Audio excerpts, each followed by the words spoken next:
Բարի երեկո, սիրելի քրիստոնյաներ, ես այսօր ուզում եմ խոսել Էջմիածինի դեպքերի մասին, որ 10 եպիսկոպոսները գնացել էին Էջմիածին և ուզում էին, որ վեհափառ հայրապետը լքի իր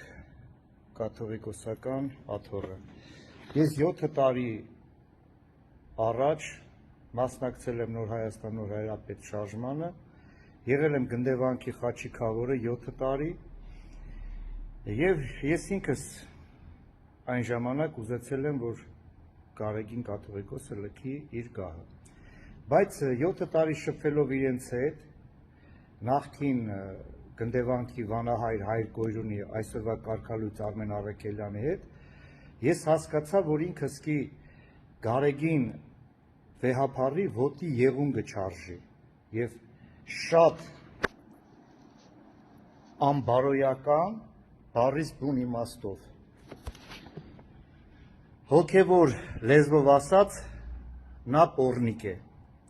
և ես դա կարող եմ ապացուցել, երբ ցանկանա դեմ առ դեմ նստելով ինձ հետ, կուզի հեռուստատեսությամբ ելույթ կունենանք, կուզի հենց այսպես թող հավաքվի, գա ես էդի ապացուցեմ։ Եվ ես կխնդրեմ բոլոր քրիստոնյա ժողովրդին, որպեսզի իմ սխալները իրենք չանեն։ Ես այսօր համայն հայությունից, համայն քրիստոնյա աշխարհից ներողություն եմ խնդրում և եկեղեցու բոլոր հոգևոր առաջնորդներից, եպիսկոպոսներից, հանձինս Գարեգին կաթողիկոսից ես այսօր ներողություն եմ խնդրում, որ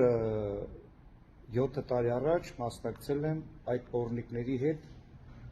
իր դեմ ցույցին։ Խնդրում եմ քրիստոնյա ժողովուրդը զգոն եղեք, նրանք այս ամենը անում են ոչ թե Աստծո փառքի համար, այլ իրենց գահի, իրենց աթոռի համար։